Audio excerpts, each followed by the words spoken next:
Welcome to Indiana Sports Beat Radio, presented by Andy Moore Honda of Bloomington. Know your role and shut your mouth, you jabroni! Fires upfield into the end zone. It is caught. Jelani Woods, touchdown! ISB! Yes. 43-point night for Tyrese Halliburton. How do you like that, partner? Renew now, drives in low, throws up a shot. It doesn't go. Tipped up and in by Anthony Leal.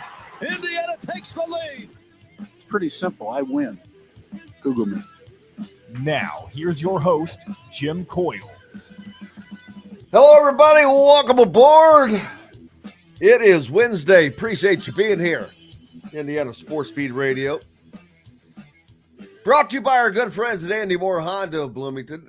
Just go to andymoorehonda.com to get more to your door and the best in new and used vehicles. And the Autograph app, where real fans get unreal rewards. Just go to Google Play or the Apple App Store, and you can pick that up. Or you go to the link.ag.fan/ISB Media. Autograph is where real fans get unreal rewards, the first app to track and reward fans for loving what they love most, turning passion into access and experiences. It's a place where you can get all of your content for, if you're an Indiana fan or Purdue fan or whatever, in one spot. So pretty cool. How's everybody doing? We appreciate you being with us here on this Wednesday. Man, the Pacers, goodness golly. They go on the road and they give a heck of an effort, and they end up losing in overtime. We'll see if that one comes back to haunt them or not, if they can move forward. But, man, what an effort. Cannot fault that. This team has they continue to surprise you. So, congratulations to the effort. But, of course, the loss is the loss. And that's how coaches look at it and players look at it. There you go. Yeah, Philip. You've got the defense. What they score? 100,000 points last night in that game. Of course, Pacers games are always high scoring. That is. And the kicker in the last night's game was the fact that they were up 3 with little time left, and they let the Celtics hit a big shot to send that thing to overtime. So they had that thing won. Defense, man. Yeah. Brian says it's been good enough to get them to the conference finals. Yeah.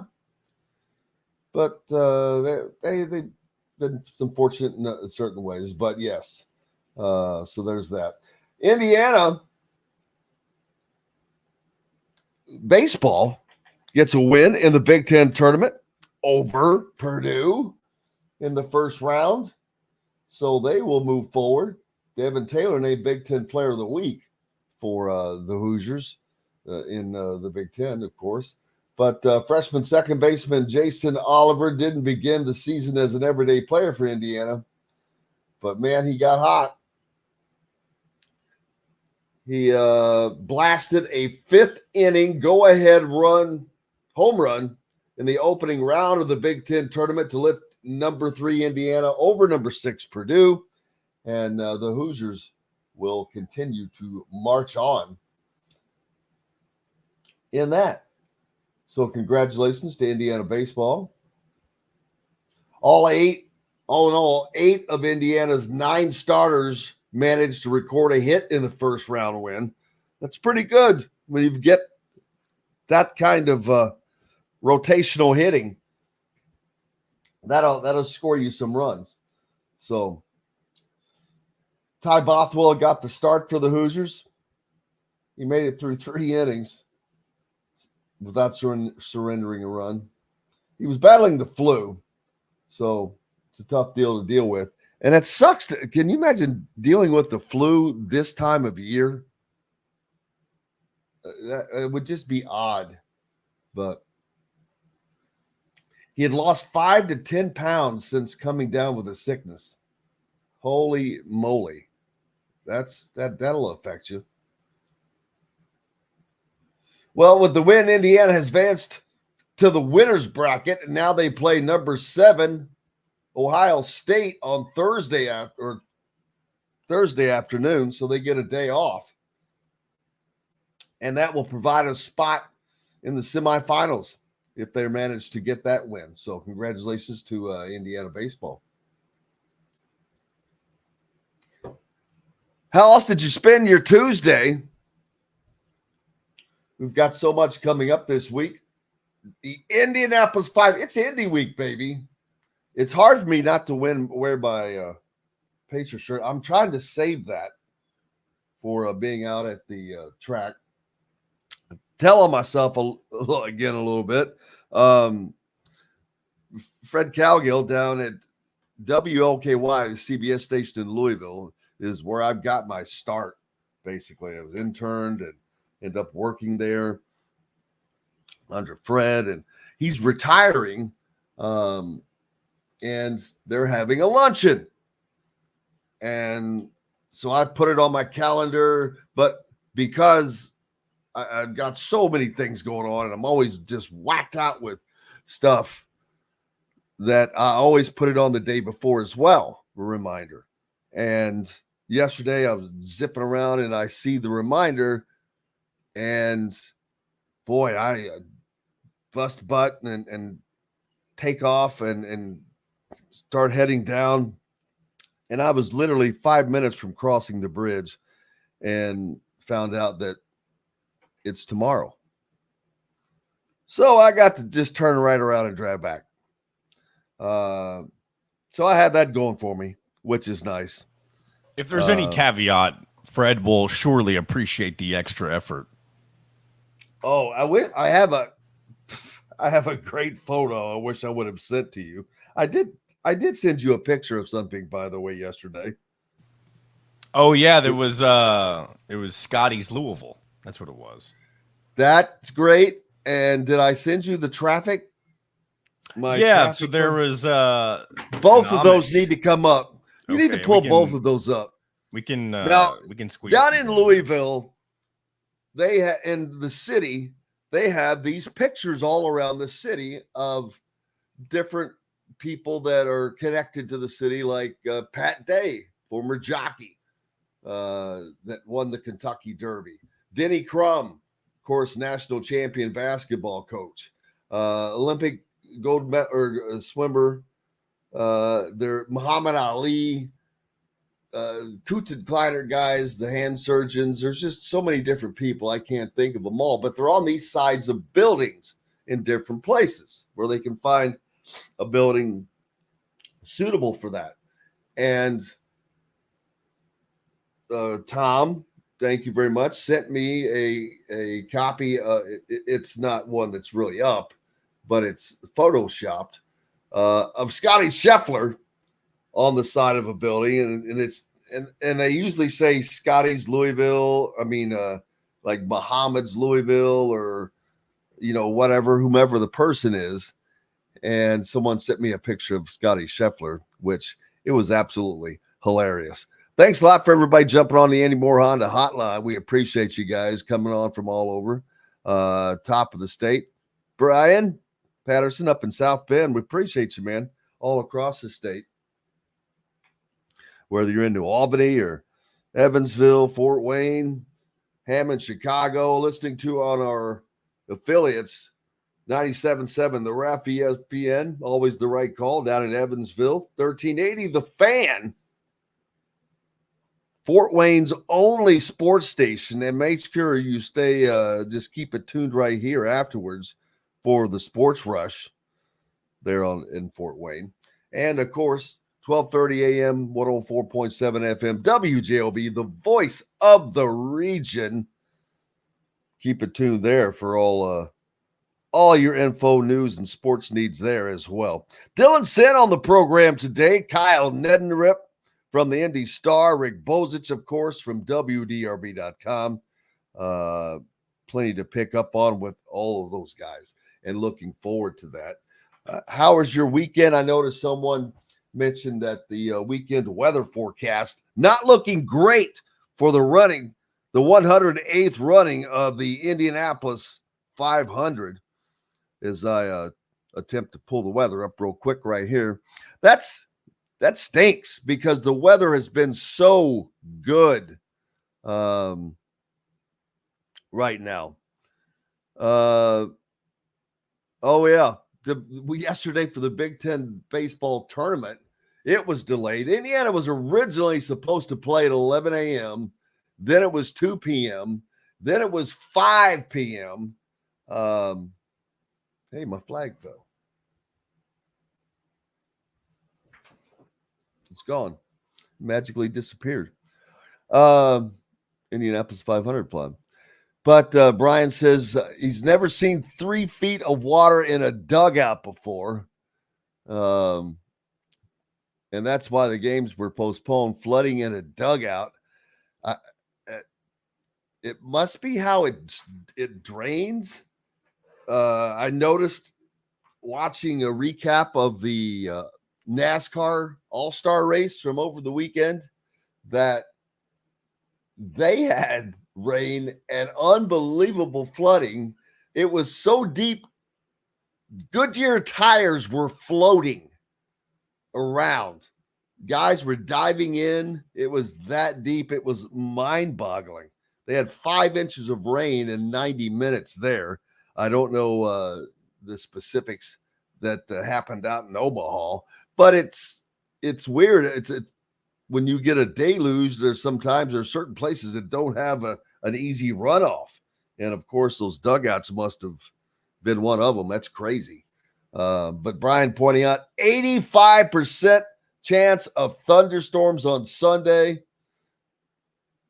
Thunderstorms Monday morning as well. So that's not good. It stinks. Oh, daggone it. Saturday, Sunday. Yeah, 77 degrees. You got low temperatures. Unfortunately, yeah, mine says 82%. That's not good. Maybe they should run the race on Saturday, only a 24% chance of rain. Monday, you still got a 50% chance. Temperatures, though, are going to be down, and that matters. If they can get on and run, those lower temperatures are extremely different than getting up to 90. It changes the track temperature.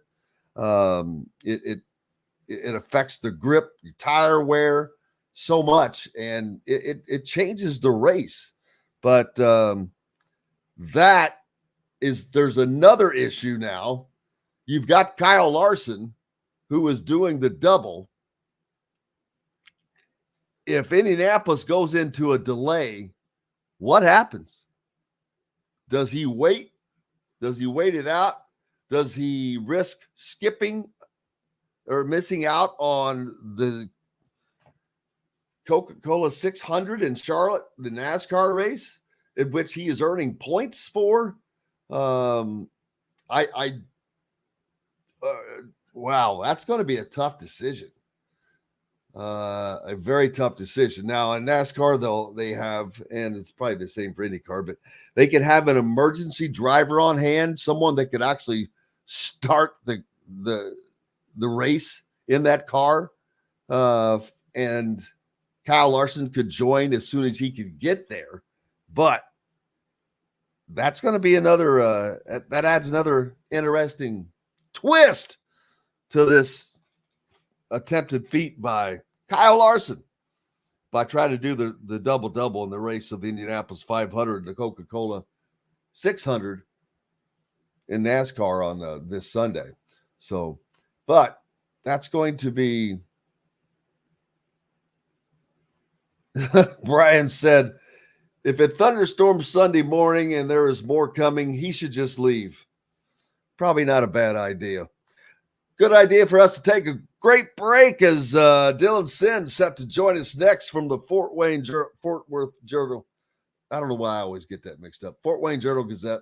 We're back with more Indiana Sports Beat Radio, brought to you by the Autograph app, where real fans get unreal rewards. The first app to track and reward fans for loving what they love most, turning passion into access and experiences. Download the Autograph app at either the Apple App Store or Google Play today. where unhinged fandom meets unreal rewards. Go to the link.ag.fan/ISB Media. We're back with Dylan Sinn right after this. We'll be right back for more Indiana Sports Beat Radio with Jim Coyle, presented by Andy Moore Honda of Bloomington.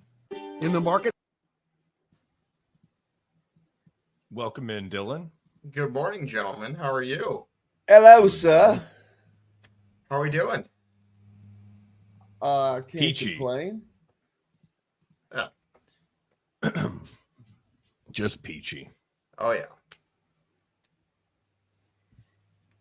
Just looking at the weather for Indy, it's not looking good. Oh, no. Yeah, and then you've got Kyle Larson running in this, and his timeline is extraordinarily tight. Yeah. Because when does the 600 start? I think, well, I want to say 6. Okay.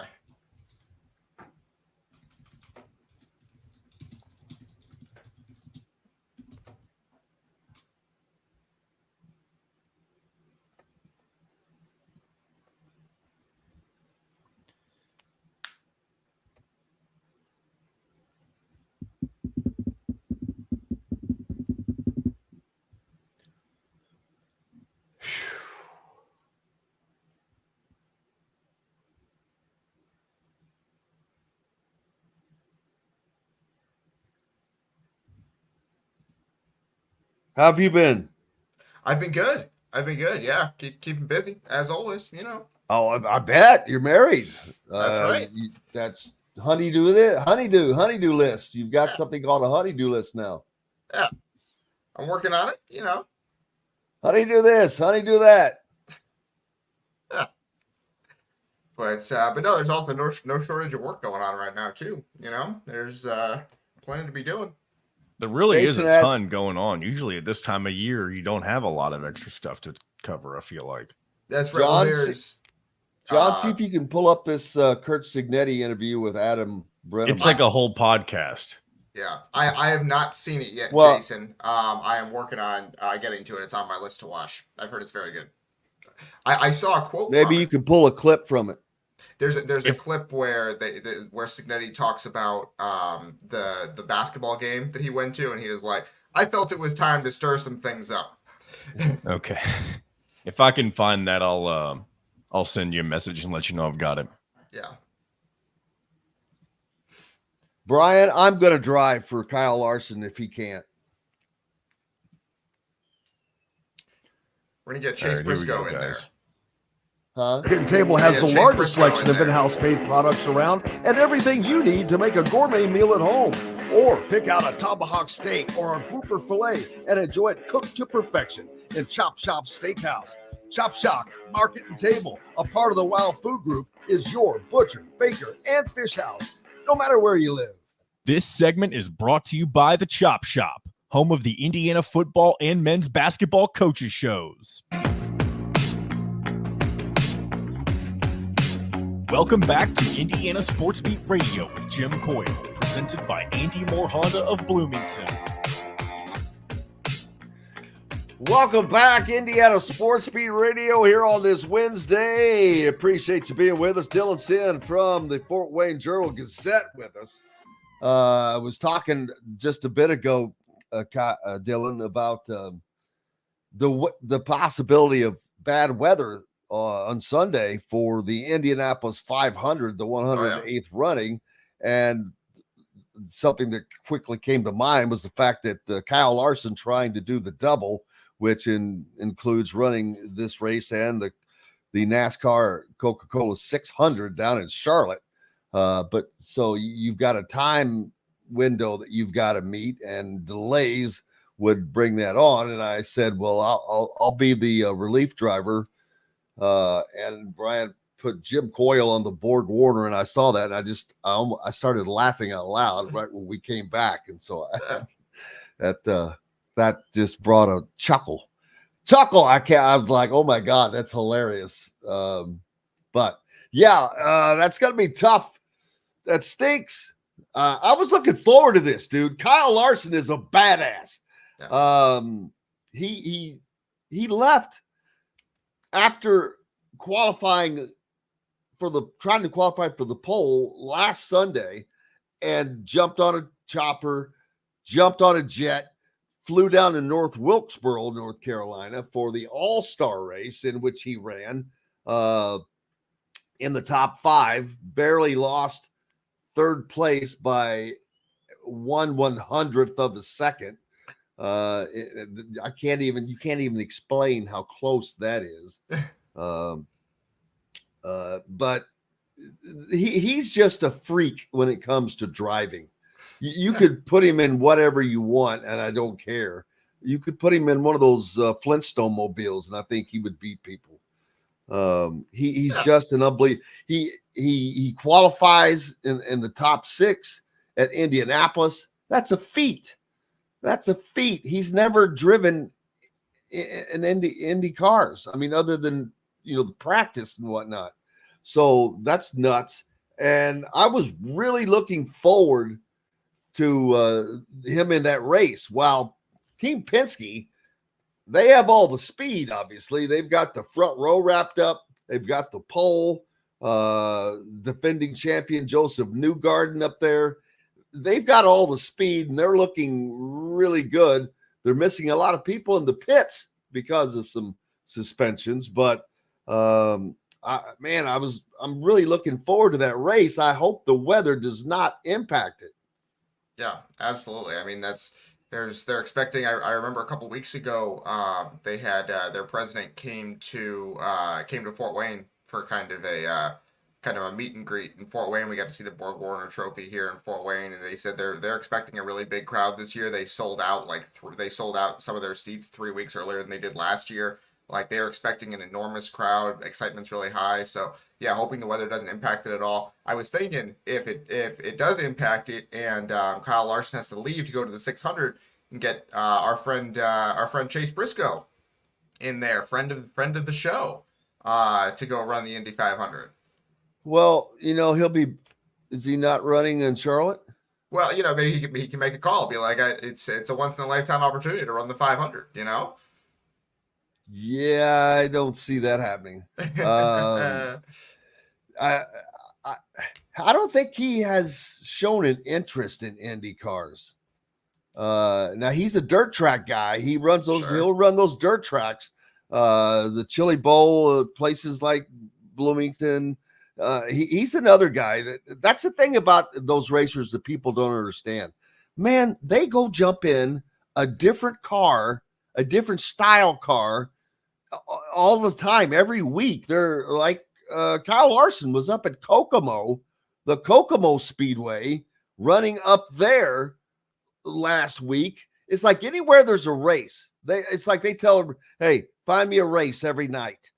And it doesn't matter what it is, what kind of car it is, whether it's a street stock or a winged, the wing car, it doesn't matter. It cracks me up. These guys just want to race. Yeah, it is it's one of those things where as soon as they get in the car, it's a competitive spirit, right? Like it's like a basketball player who plays in the NBA, but also every time he walks past a basketball court on the street, he's like, hey, I want to play a game. You see a car and it's like, I got to race now. Yeah, and the Indianapolis 500 it seems like it's growing right now for some reason. It had reached a period where it was Eldora. Yep, Ryan. Eldora is where guys go all the time. But it had really kind of less than plateaued. There was a drop off in interest, I think. With IndyCar and all the stuff that they had gone through, but now it's the opposite.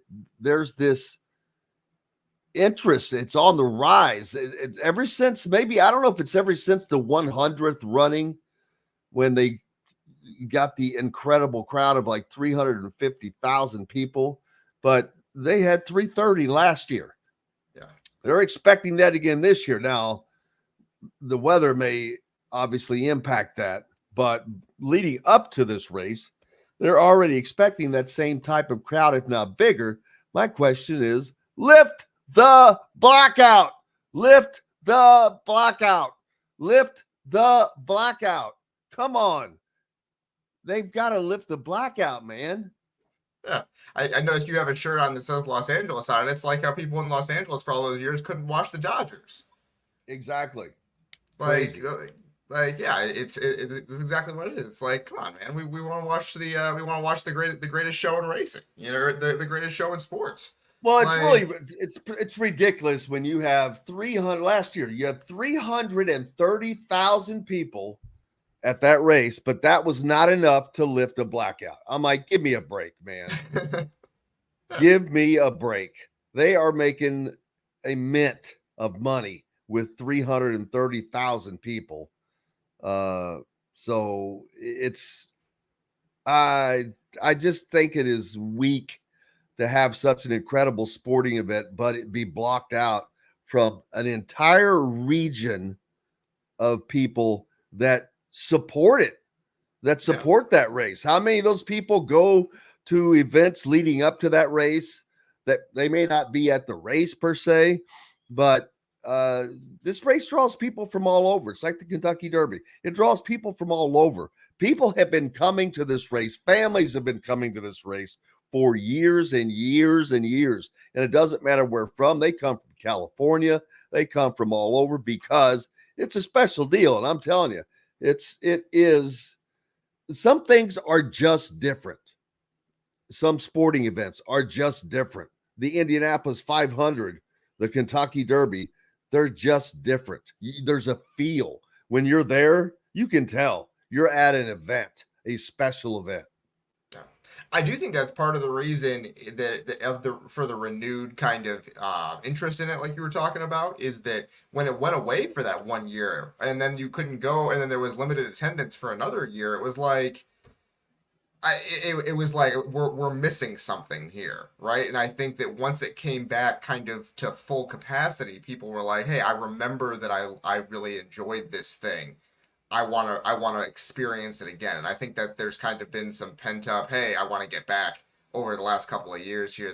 That's why the crowds have been so big, is that people are excited about it again because it went away. You don't know what you have until you miss it, right? Yeah, absolutely. Brian pointing out they're bringing in over $40 million for sure if it's a sellout, including the infield. And that's not including concessions or merchandising, which merchandising is, I'd like to know how much they make there, because I purchased still have it here. I purchased my my Pacers and Racers, basically. But the Pacers shirt supporting them in the playoffs. Pretty cool with the race car below it. So I've got that, which I'm hoping to save that for a show there. And I'm bewildered as to what happened to my my flag. Yeah. Here we go. I stole this from Tony Kornheiser. But I've got an Indianapolis checkered flag. Actually, this thing is pretty cool. This is the coolest thing that I think I purchased. Yeah. It's an actual replica of the checkered flag. I'm like, dude, this is cool. When the 500 came to Fort Wayne for kind of the meet and greet day, they set up a little box where you could stand and wave the checkered flag. That would be fun. I mean, seriously, I would love that. I would say, hey, get a picture of me. Yeah, that would be. Yeah, that's kind of cool. Yeah. Yeah, and then you got to stand next to the Borg Warner too. The Borg Warner is huge. Like, I don't know if people realize how big that dang thing is. It's almost enormous. Like 5 feet tall, isn't it? Yeah, it is absolutely huge. It's almost person But it size. has to be to have enough room for all the faces. Oh yeah, and it's just getting bigger. Is that what happens? Do they keep making the trophy bigger? I mean, I would assume so. That's what they do with the Stanley Cup, right? I didn't know that. I was wondering how am I going? what are they going to do when they run out of spots for this? Yeah. I assume they just add like a little layer to it, right? That would be my. I don't quote me on that, but that would be my assumption. I was talking about. We've talked also about switch gears to basketball recruiting, and Indiana Elite has had an electric run. That team is made up of Braylon Mullins, Trent Sisley, Malachi Moreno, a big a trio of Indiana targets. Other guys on there, Desmond Briscoe, Mark Zachary, who are big time players, and they're undefeated. But someone pointing out that yesterday, Kansas offered Braylon Mullins, and so did North Carolina. And importantly, Purdue, by the way, Purdue did too, which had apparently not offered him previously. So Purdue is in the fray now. But we see that's the weird thing about. Okay, we can talk about Purdue. Purdue doesn't have the room to take Trent Sisley and Braylon Mullins, and they're on Harrelson too. They're on him too. Well, the reason they're not on him is because they don't have the damn room. Yeah, I will say this. Matt Painter, it's not. I don't. This is not meant to be a knock, but the way he's managed his roster, which was normal, he went a couple years longer past everybody else adapting to the portal, and he brought in this 6-man class. There's bringing in a 6-man class in which someone that was on scholarship has had to lose their scholarship, and they're not going to make an announcement of who that is, by the way. Yeah. Which I find a little shady. That's just trying to act like, yeah, we don't do that. We don't do that stuff. No, not us here. Maybe they don't know yet. It's possible they don't know yet. They're working on it. You know, they're trying to figure out what direction to go. But the fact that they're not making an announcement is just, to me, that's like, oh, dude, quit hiding.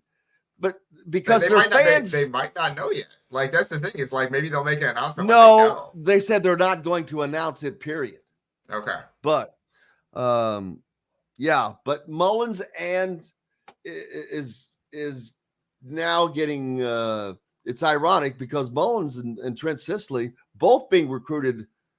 Trent Sisley is being recruited heavily by Purdue. Matt Painter has put in a tremendous effort in going to see him and following up with him, but they don't have the room for both of those unless Purdue gets its first taste of guys leaving for the portal, and I think that could happen next year.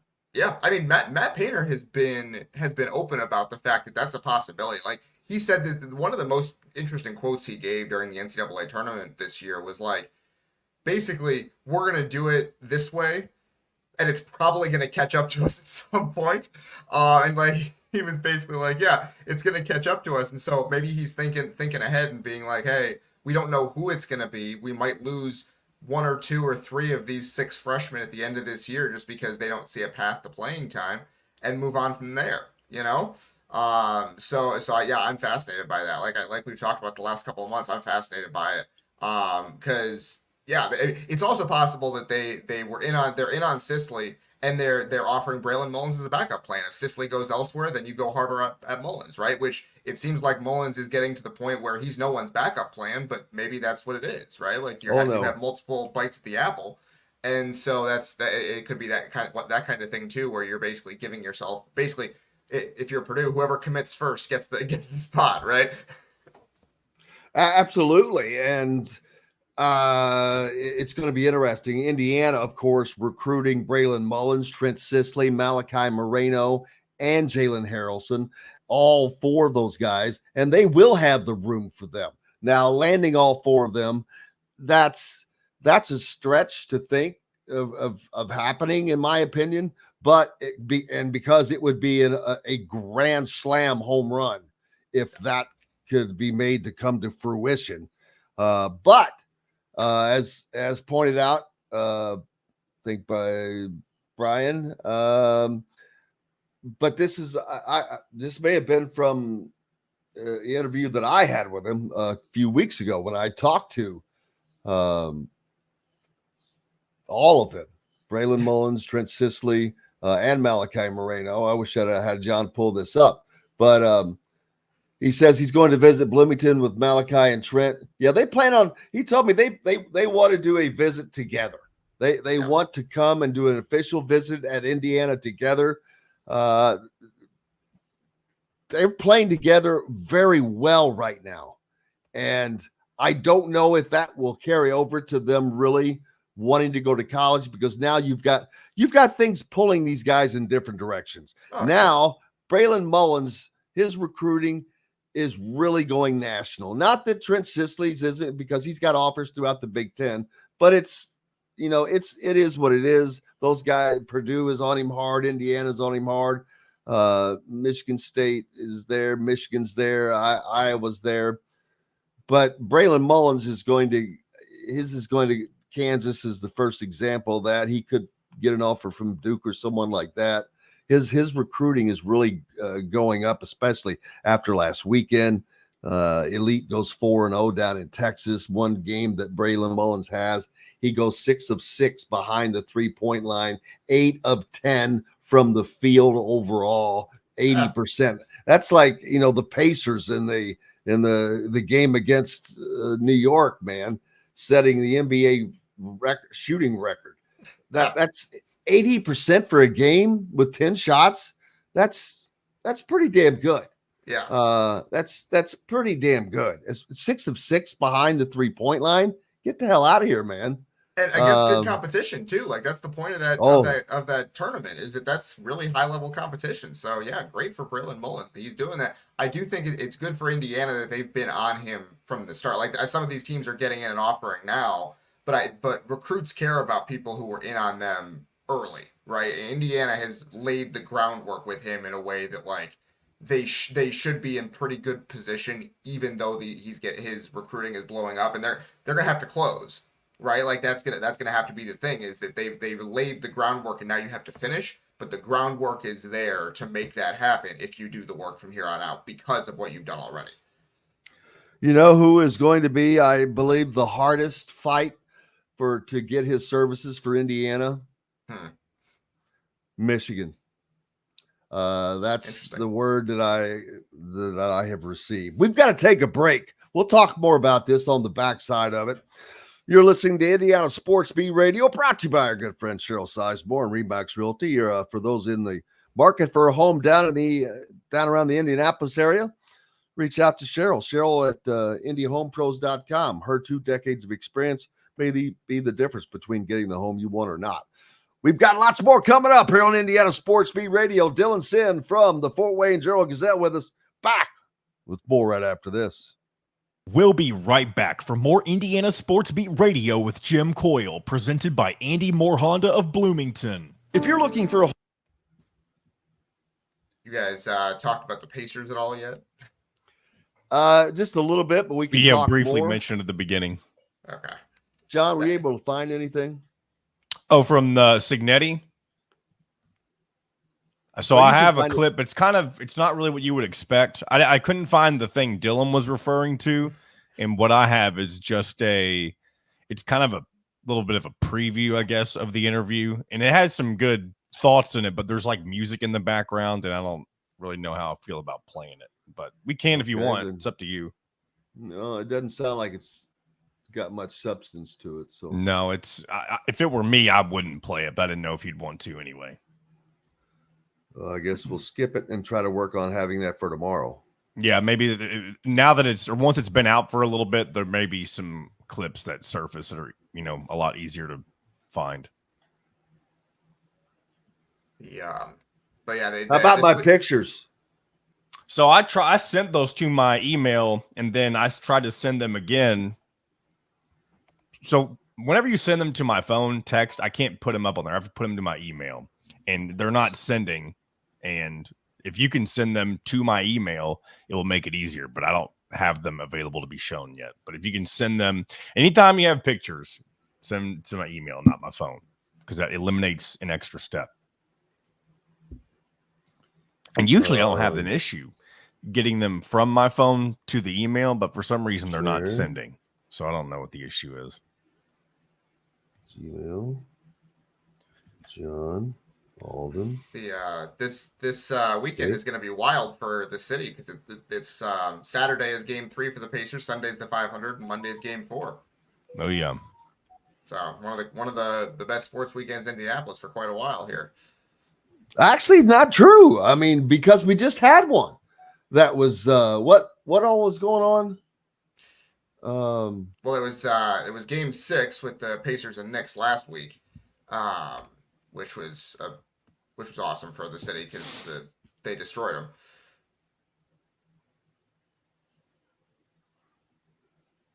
But there's also are there things going on Saturday at the track? Oh, I'm sure there are. Yeah, I mean it's a whole weekend thing. But there's also the game 3 of the Eastern Conference Finals. All right, I sent that one photo, John Boy. Okay.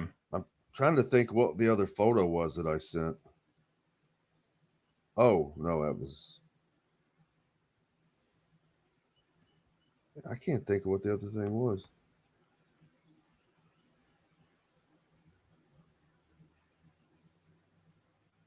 Oh, here we go, guys. Come and get more to your door. This segment is brought to you by Freethink Apparel. Welcome back to Indiana Sports Beat Radio with Jim Coyle, presented by Andy Moore Honda of Bloomington.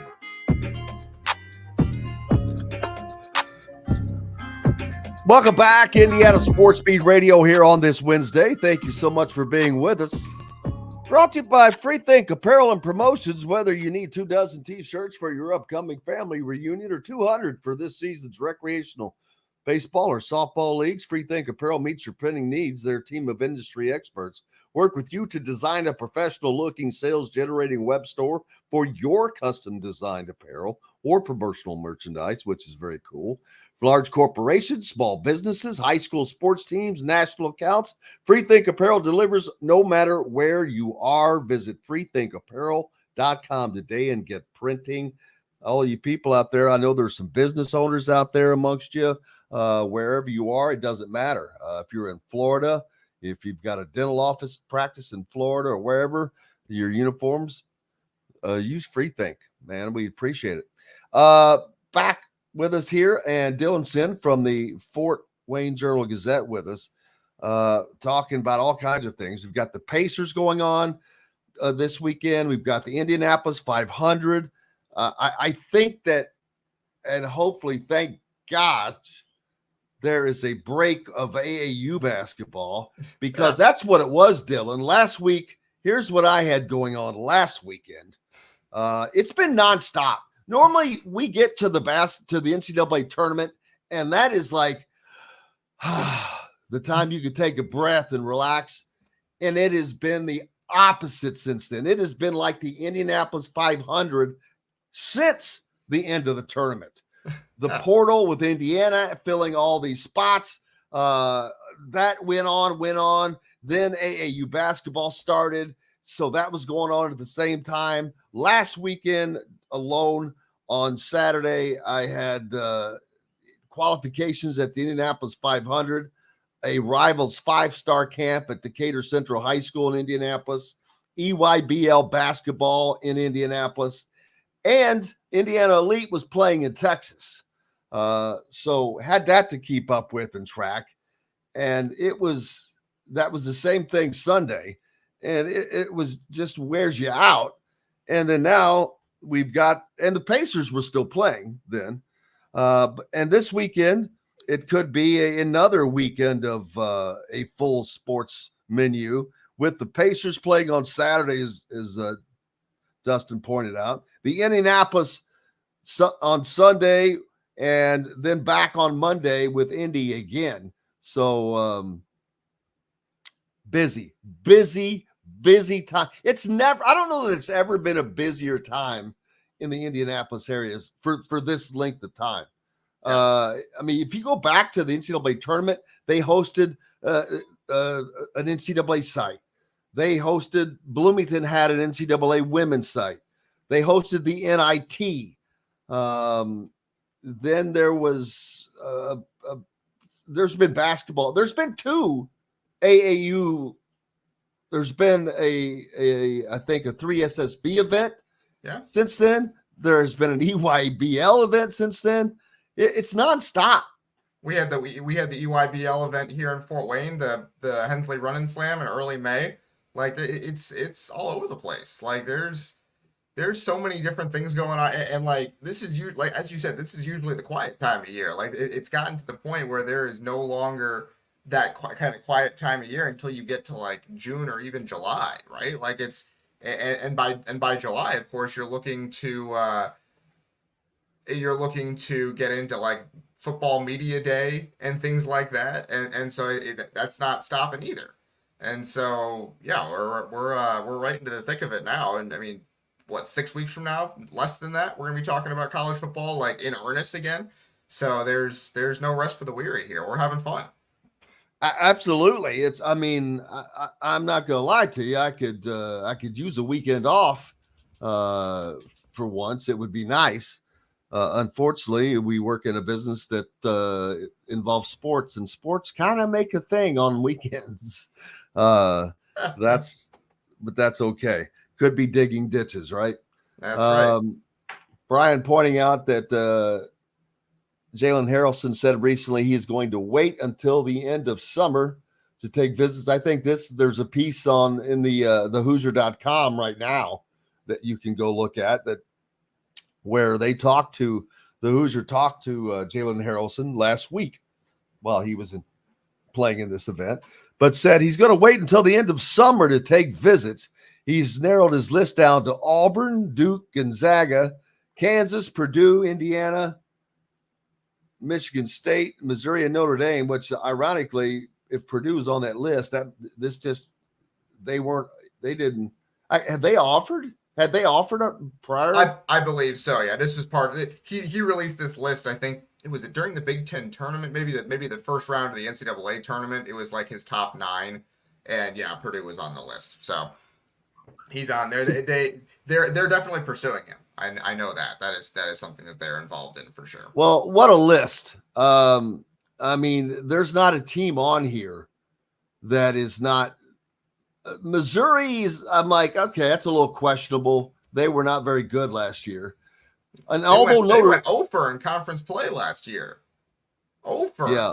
And they had Tamar Bates and but Notre Dame, even though they would be the quote unquote worst team on here if you're looking at the success that they had last season. But Micah Shrewsbury is doing the deal at Notre Dame. He did the magic at Penn State, where that's a basketball graveyard, and he earned his chops there, and I think he's going to do fine at Notre Dame.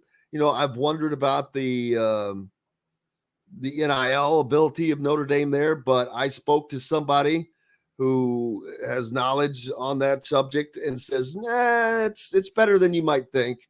Not saying that it's great, but it's not non-existent. No, I mean, if you're talking about like Notre Dame football did great in the transfer portal this offseason. Their recruiting has been really, really good. It's not quite at the elite level. It's not Georgia or Ohio State, obviously, but it's better than it was 3 or 4 years ago. And then the women's basketball team has brought in like 3 super high level, all power conference, all conference transfers. So they have gotten their NIL house in order in a pretty significant way. And so, yeah, again, they're not like a super power player in that area. They're not going to be Kentucky, but I do think that they can make a competitive offer to a lot of these kids. And they've done a pretty good job of filling out the roster this offseason with guys who can play. And so I think Notre Dame is going to be pretty significantly better next year would be my guess. And I do think that Shrewsbury is the coach to do it. I think he's fantastic. Obviously he did a great job at Penn State, but he's also just a good dude. And I think that he fits really well with that school. And so, yeah, I'm fascinated to see, because I do think that if they get off to a good start next season, I think you start to see them really start to do well in recruiting. Because once he gets proof of concept, and there was even some proof of concept at the end of this past season. I know it didn't go well in terms of the win-loss record overall, but they played so dang hard and they won some games they shouldn't have won toward the end of the season. And you could see the improvement a lot of those guys made. I do think that once they have some genuine proof of concept, maybe at the start of this upcoming season, you really start to see their recruiting take off, because he's a guy you want to play for. He's a guy that you want to be in the orbit of. And I do think that's going to help going forward. Let's see who just said that. Brian says he doesn't think that Notre Dame or Missouri are real players in Harrelson services. But my thoughts are that where did that go? Yeah, I think I personally would eliminate Gonzaga, mainly because of distance. That there's just so far. I mean, dude, I used to work in Washington State. My last television sports anchor job was in Washington State. I felt like I was on Mars, being over in that West Coast time zone. It was kind of crazy. But I would eliminate Missouri.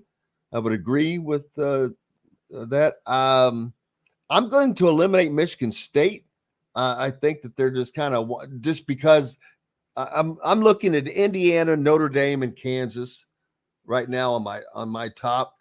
Duke should be up there, and maybe they'll be there but when you've got 7 guys leaving Duke, there's what's going on. Why is it cannot just be because of NIL? Well, they are bringing in the number 1 recruiting class in the country this year. I feel like at least a couple of those guys probably thought they weren't going to get much playing time next year and wanted or were told that maybe you should find other places to hang your head. That's probably true, at least for some of them, because they are bringing in a really, really high level recruiting class with a lot of dudes. Like, that's the thing is, like, we talk about Purdue and bringing in five or six guys. I think Duke's bringing in 5 or 6 guys next year. Now, part of that is because they had so many guys leave, but they're bringing in several freshmen next year, so they're not going entirely portal heavy just yet at Duke. So I think that's part of it as well. But I do think that realistically, when you're going through recruitment, yeah, you can release a top 9. And that's great, and you can kind of let people know what schools are involved. I don't really think there can be 9 true contenders for a recruitment.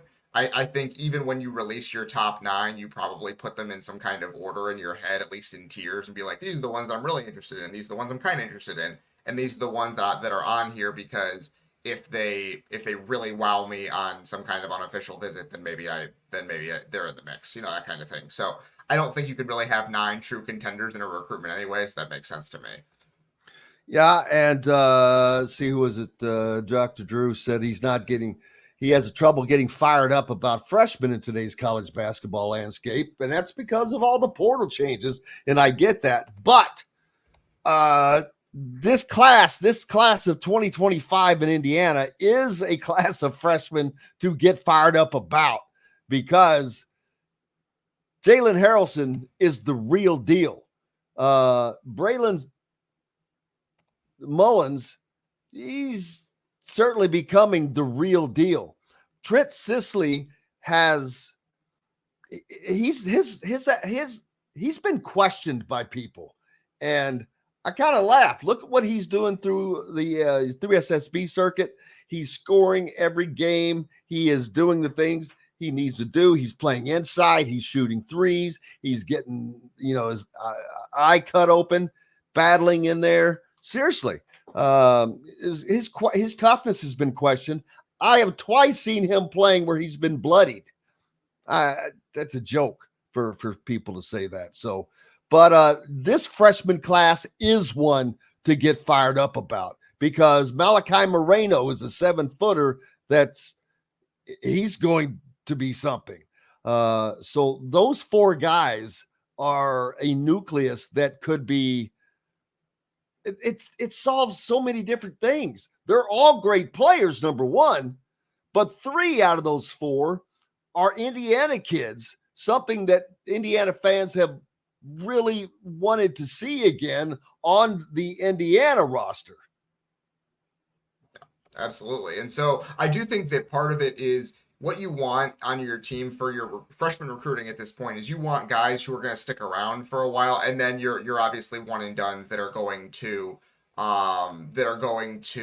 be there and make an impact and then move on. And so I do think that guys like Braylon Mullins and Trent Sisley can be guys that stick around for 3 or 4 years, and so you end up getting them, and maybe they play early and maybe they don't, but you end up getting them as essentially transfers when they're upperclassmen because then they're stepping into roles that they weren't in before, right? And so it's there's a difference between having guys who come in and don't make much of an impact and then leave, and then there are guys who are going to be there and be foundational pieces that you can build around in the transfer portal too. So I do think that freshman recruiting absolutely still matters. It's just a question of getting guys in there that are going to contribute for you over the long haul, for sure. Absolutely. Dylan Sinn from the Fort Wayne Journal-Gazette. I appreciate you, brother. What you got coming up next? I am covering the Division III softball tournament this week. It's the Super Regionals. Our defending national champion is up from Angola at Shrine, so they are trying to go back to back. I'll be there this week, and then of course Fort Wayne Tin Caps have won 6 in a row, so we're monitoring that as well. All of our fine listeners up in Fort Wayne area, make sure you're following Dylan in the Fort Wayne Journal-Gazette. Appreciate you, sir, and you're always listening to him on 1380 The Fan. Thanks, Jim. Appreciate it. You bet. Thank you. Hey, that's lap 1 of Indiana Sports Beat Radio. We've got lots more coming up. Or actually, that was lap 2. We've got more coming up here on Indiana Sports Beat Radio. Kyle Neddenriep from the Indy Star will join us, as well as Rick Bozich from WDRB.com after that. Back with more right after this. We'll be right back for more Indiana Sports Beat Radio with Jim Coyle, presented by Andy Moore Honda of Bloomington. In the market. Why is that not staying up there? Oh, it's getting blown off. That's why.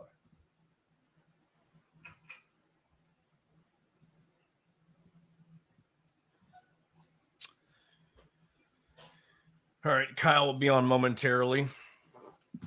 I was like, why does that flag keep falling? It was getting blown off. Yeah. By the ceiling fan.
I'm uploading this JT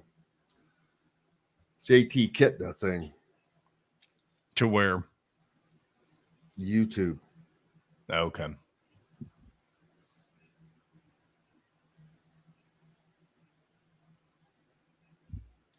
All right, here's Kyle.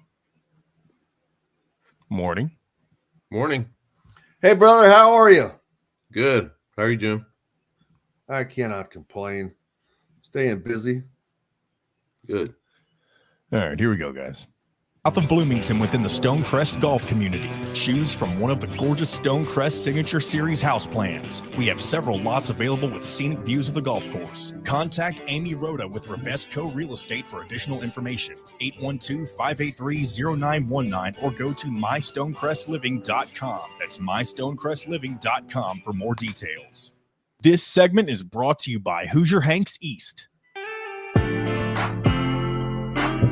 Welcome back to Indiana Sports Beat Radio with Jim Coyle, presented by Andy Moore Honda of Bloomington.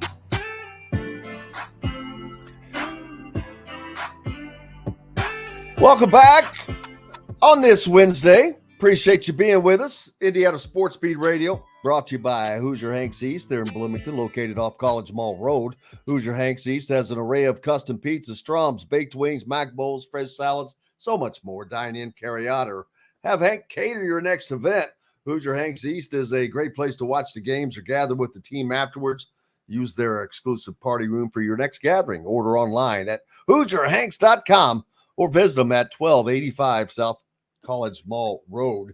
Welcome in our next guest, Kyle Neddenriep from the Indy Star. And Kyle, I know you're off doing nothing now, just piddling around the house. Just kidding. What are you tracking, like high school baseball and right now, or what are you following most?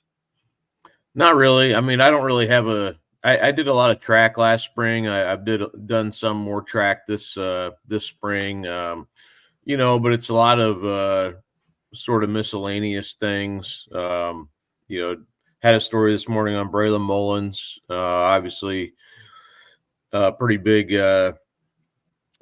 story. I mean, people are reading it. So, I mean, that's kind of, I do some recruiting. I don't, I'm honestly going to a lot of my son's not recruiting AAU stuff this spring. And I'm seeing some AAU. I'm not covering it every tournament or whatever, but yeah, it's sort of, spring is sort of a miscellany. I'm doing a lot of Pacer stuff. Honestly, I've got game 3 and 4, really rounds of the home games anyway. So, that's been fun, and that's normally what if they make the playoffs, I do help out quite a bit. So they just haven't made the playoffs in a while, so that's been fun. Yeah, earlier in the show we were talking about, or I was lamenting about how stinking busy it has been after the tournament has ended. Normally it's been kind of a benchmark of when you could take a breath, from my standpoint, from our standpoint of what you do. It wasn't quite as hard. You didn't have all the games. You didn't have, every night something going on. But it's been worse ever since the tournament ended. It's been, I don't know that I've ever worked more. And it's been nonstop every weekend. AAU has been ridiculous. Indiana Elite is off the charts. You got Jalen Harrelson with EYBL, but Braylon Mullins, I've talked about him and his recruitment, that it is just skyrocketing right now. And this Indiana Elite continues to roll along as an undefeated team. That's not a one-man team by any stretch of the imagination. They are that's why they're so good. They are equally matched at virtually every position on that team. But Braylon Mullins has continued to shine. And that game last week, the first game in which Indiana Elite won this game by 50. Yeah. I don't know how you can have a team that's in that deal that's that bad. Or it was Indiana really that good, because they held them to 35 points while scoring 80. So it wasn't like the ball was getting walked up and down the floor, Kyle. No, and yeah, I mean, and that's honestly, that's something I talked about with Braylon a little bit yesterday. Is that Friday night game, he goes out and shoots 6 for 6 from the 3-point line.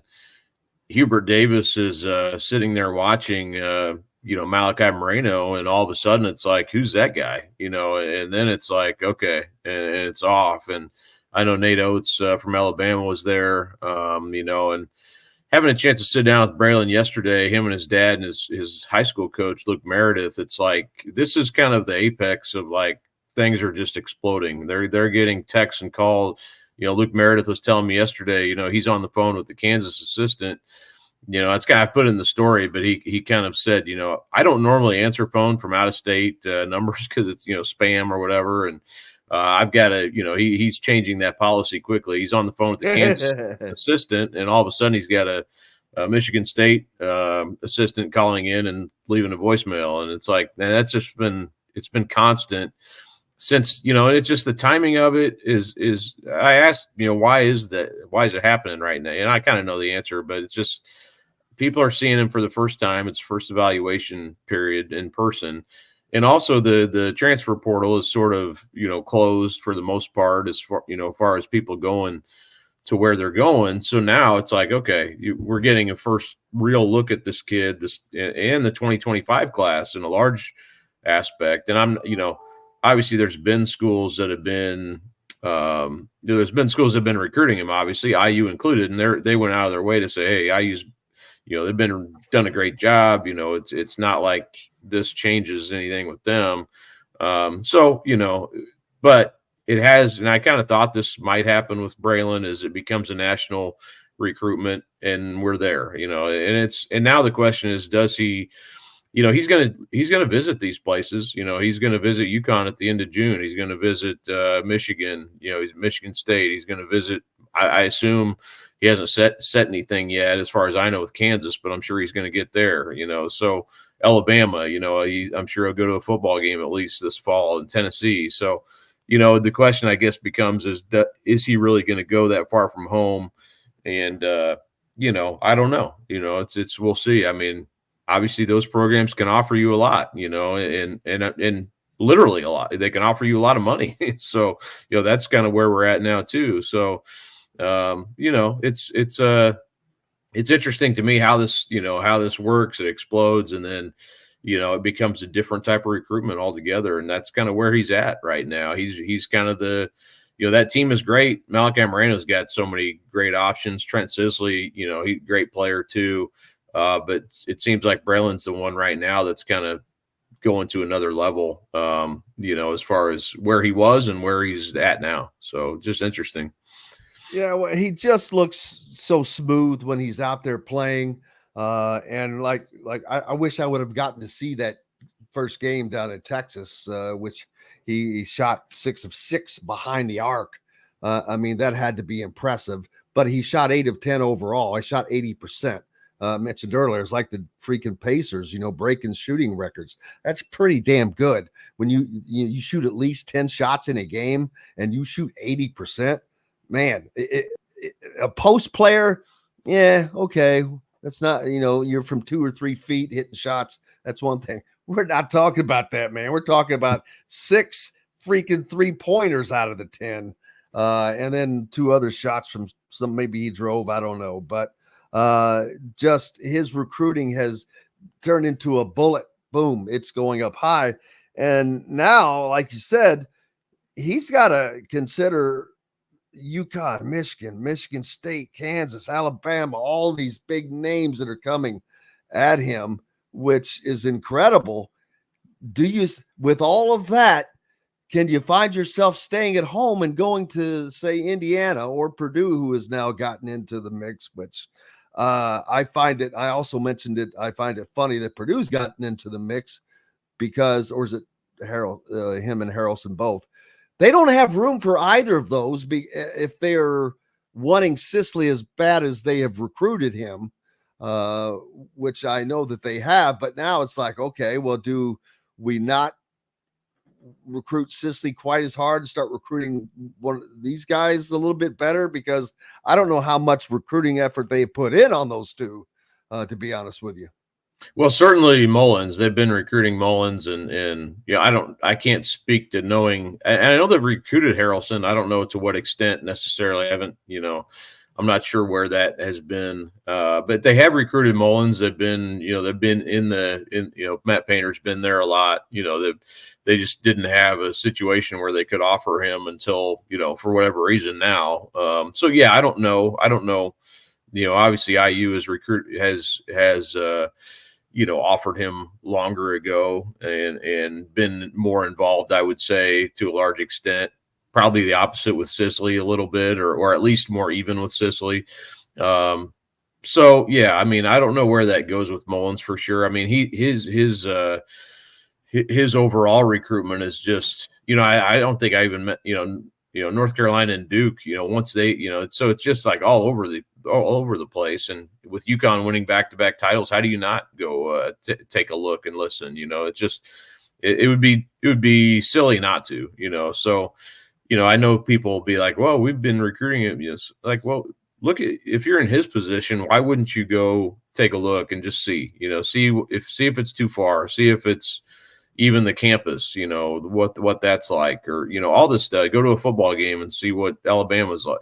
If I had the opportunity, I would definitely do all that. So I don't think you can hold that against him. I don't think he's going to decide anything anyway until most likely the first week of practice is kind of what it sounds like tentatively. That's not set in stone or anything, but I think it's going to take a while, because I know, and honest, him and Sicily and Moreno, they want to get to IU, or they're hoping to set something up for a visit together in the early fall. So all three of them actually want to come together for an official visit. Right. Yeah, that's what I mean. All three of them, that's what they're planning on doing is, and that's, so we'll see what happens with that. And, I'm always leery of when, he pretty much said this too, is, there's been some stuff out there about a package deal or whatever. I'm always skeptical of that ever working out. I've heard that a lot, and it just seems like it's just too hard, especially 3 a lot of times. But hey, I mean, if that works for your program and you can do that, why wouldn't you do it? But so I think some of that chatter is a little bit, just early or whatever, but yeah, I mean, I think those guys obviously like playing with each other, and I think that's helpful for a school like IU that's recruiting all 3 of them. Yeah, and the thing about I've talked about Purdue is they don't have any room. Hell, they don't have room for the guys that they're bringing in right now. They've got to make they're going to have to make a deal with the current scholarship player, or have already done so, I think, where he loses his scholarship, of which they're not going to say whom that is, which I find funny. But there's just not room. I mean, if Trent Sisley were to go to Purdue, say, for example, there's no room for Braylon Mullins or anyone else, because they this big class they brought in, if Matt Painter does what he's done in the past and able to keep everyone, but I don't think that's going to be the case.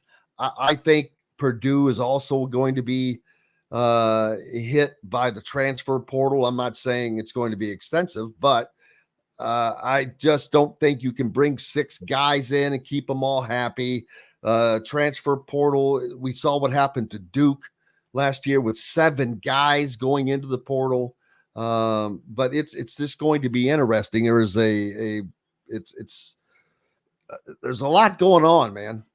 Yeah, and I will say, to me too, and I know people say that there's no room, or like, man, it's a long way off, So there's there are things that'll happen, or it just, I don't know. I mean, I know they're trying to be upfront with how they don't want to offer him until they knew, but yeah, I mean, you can find room for a guy like Braylon Mullins, I would say. Yeah, absolutely. And it's a shame that someone like Jalen Harrelson is not going to be eligible for Mr. Basketball. But what a run we're going to have for Mr. Basketball next year. I mean, between Trent Sisley and Braylon Mullins, Mark Zachary, who is looked at as a football player, this dude is a badass point guard, man. He could play. I think he could play point guard for a lot of major teams.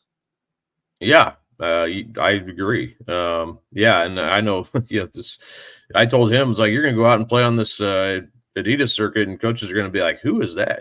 So I think that's actually happening. So, but yeah, I mean, he's going to play football. He may also play basketball. I'll throw that out there. I've wondered if that's not, why would that not be the case, and a reason for Indiana to go after him, maybe. Yeah, I mean I will say I think I know a little bit. I think that could potentially be the case, but yeah, and honestly, this class is really good. You mentioned that Mr. Basketball race. You imagine you throw Harrelson in that race, and then you got Xavier Robinson from Lawrence North, who he's got a lot of ability, a lot of offers, and you go down the list. I was talking to Mullen's dad about this yesterday. It's like you go even down to like the guys who rank like 40 to 50, and it's a really good class. So. But yeah, that's why next year's basketball season is going to be a lot of fun. Assuming these guys come back to their high school teams, which I think at that level they will. But there may be some moving around and some other lower some of the other kids, but we'll cross that bridge when we get there. But yeah, it looks like a really good class, really good senior class. Should be a fun race for that Mr. Basketball title. Absolutely. Looking forward to that. And I'm looking forward to these all-star games coming up, particular the juniors versus Kentucky's juniors and the juniors versus Indiana's seniors. I'm wondering if the juniors are not going to take a win on this. A lot of people have been saying that, so we'll see. I mean, Flory changes things, if you've seen him play at all, it's like, he's going to play hard. He's going to block shots. He's going to make it hard inside. He's going to get his share, assuming everybody's healthy for that senior team. It's a even still, I think it'll be a little bit of an uphill climb for them. But yeah, I mean, that'll be fun. It'll be a good game. That 24 class, obviously not as deep, but they do have some good players. I think they have actually a team that kind of fits pretty well together. When I look at that group. So they're going to have a chip on their shoulder too. They've been hearing about these 25 guys. They're probably sick of it. So that's always a factor as well. And the juniors just kind of show up and play. There's no real practices for them. So that's a factor also. But yeah, I'm looking forward to that too. It should be a good test for them.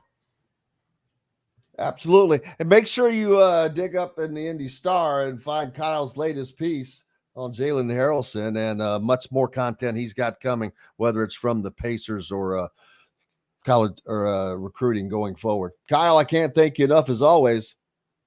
You bet. Appreciate it, Jim. You bet. Have a great day and a great rest of your week. Kyle Neddenriep from the Indy Star, brought to you by the Ugly Grouper down on beautiful Anna Maria Island, Florida. Especially, we've got a lot of Florida listeners I know on YouTube, but you may be traveling. We have a lot of people that travel from Indiana down that way. So if you're in the area already or will be, the Ugly Grouper is much more than just unforgettable meals, including locally sourced seafood. The Ugly Grouper has your favorite craft beers and cocktails, along with live music every day. The Ugly Grouper is family friendly, able to host private parties, and has the biggest grouper you've ever seen. The Ugly Grouper is the place to be on Anna Maria Island, Florida. Tell them we sent you. Go to theuglygrouper.com for more information. Back with the Captain Rick Bozich from WDRB.com after this.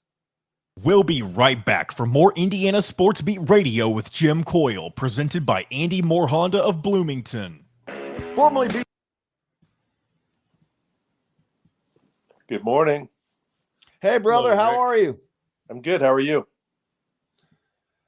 I'm wonderful. Oh, Jesus, you'll love this story. So they're having a luncheon for Fred over at WLKY for his retirement. And he sent to me, hey, there, when it was, and I put it on the calendar. And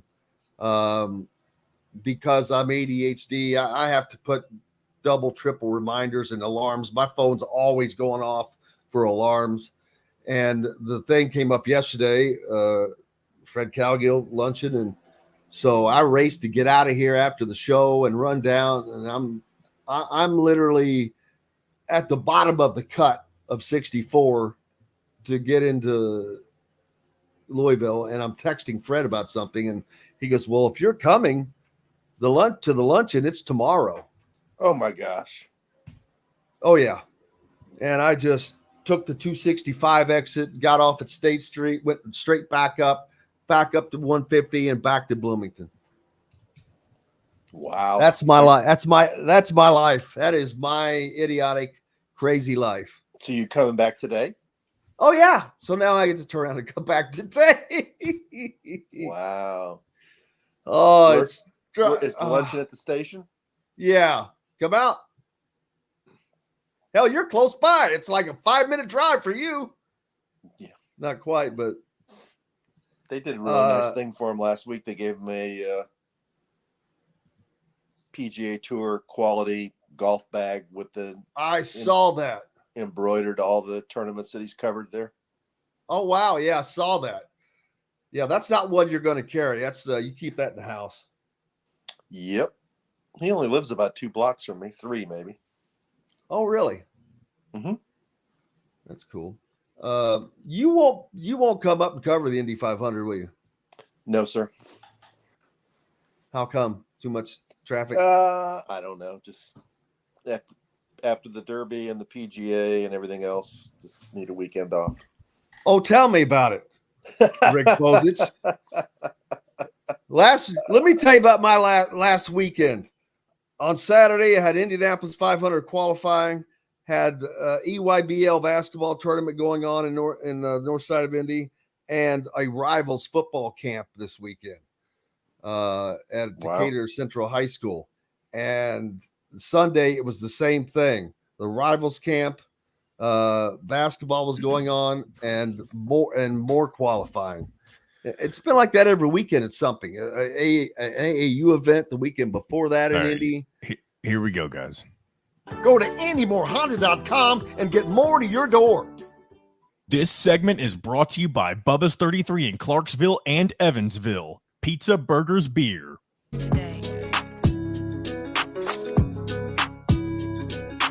Welcome back to Indiana Sports Beat Radio with Jim Coyle, presented by Andy Moore Honda of Bloomington.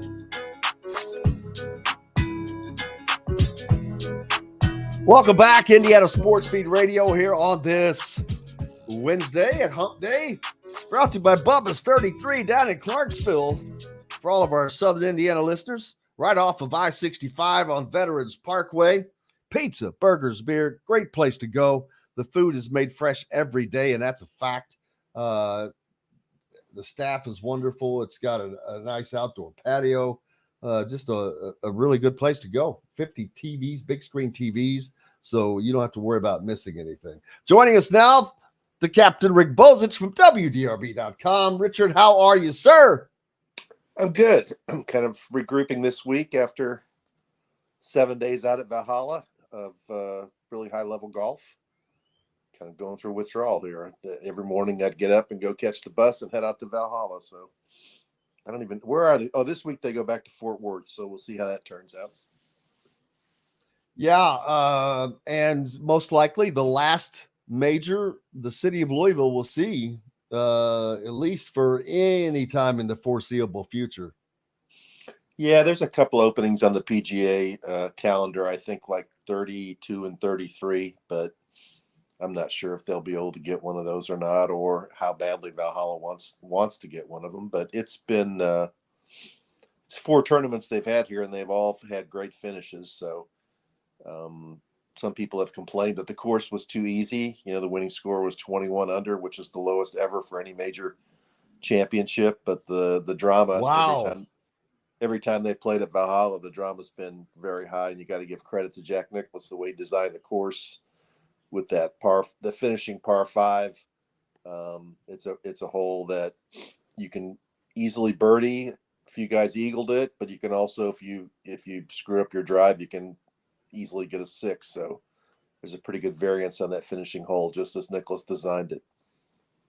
Yeah, I remember the very first time they had PGA there it did a playoff. Right. Is that the one Tiger won? No, it was Mark Brooks and Kenny Perry. Mark Brooks. Kenny Perry, right? The Kentucky guy. That, boy, what a storybook ending that would have been. That's sad that we got that close to a Kentucky guy winning that. That would have been wild. Yeah, and he made the mistake of, I think he finished a couple of holes ahead of Brooks. And then instead of going to the practice area and staying warm, he sat in the booth with Nance and those guys. I don't know if it was Ken Venturi back then or whoever it was, and helped him analyze the last 2 or 3 groups coming, and then he found out he thought that he was going to play 18 the next day instead of just a one-hole playoff, and playing, he really wasn't loose, and it hurt him on his drive. Yeah, and there's not much, I mean, other than making it longer, there's not much you could do with the course, right? I mean, they've made it longer 2 or 3 times already. I guess you could narrow the fairways if you wanted to, or add some more traps. I mean, there's water on different areas. That's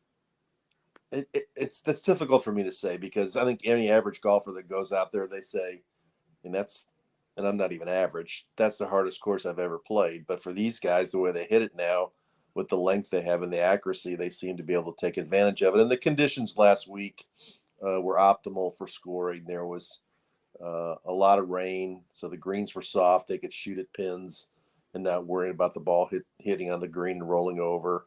There wasn't a lot of wind, so that wasn't a factor that they had to deal with. So if you present those kind of conditions to the guys who are as talented as these golfers are, they're going to take advantage of it.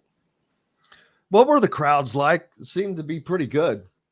Yeah, I think there were over 40,000, close between 40 and 50,000 every day. I mean, Saturday was the day that most people commented on it. On the front 9, the crowds were so large in different areas, it was hard to walk around. So yeah, it was a PGA official came up to me on, I think it was Thursday, the first day, and the crowd was so large, and said, they were going to set records with how many people were out there, and the suites and merchandise sales and all those kinds of things. I mean, they were huge crowds. I'm sitting here just writing some numbers down, and so roughly 200,000 people probably saw the PGA in Louisville over that time. A couple weeks before that, you had roughly probably a little over 300,000 in total for the Derby, Oaks, and Thurby that week. So there's 500,000 people that Louisville hosted within a couple of weeks, which is wild. But then you add in Indy, and that's probably 400,000 at least, if not more, because you get 330,000 just for the 500, and all the other things that go into leading up the last weekend's qualifying on Saturday and Sunday. You got Carb Day coming up. You have things that went on in before that, so I don't know exactly how many, but we're looking at between 900,000 and 1 million spectators in these 3 events, and right here where we all are in between Central Indiana and Louisville. There's no place on planet Earth that has that.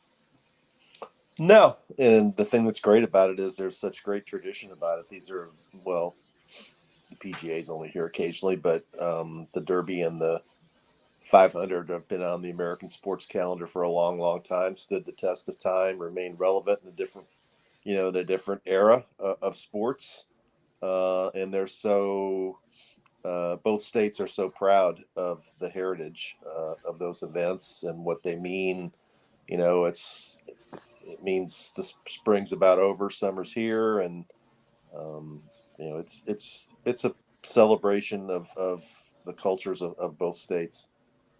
Absolutely. It has been a busy spring. Not only that, but because basketball has bled from the tournament into forever, it seems like now.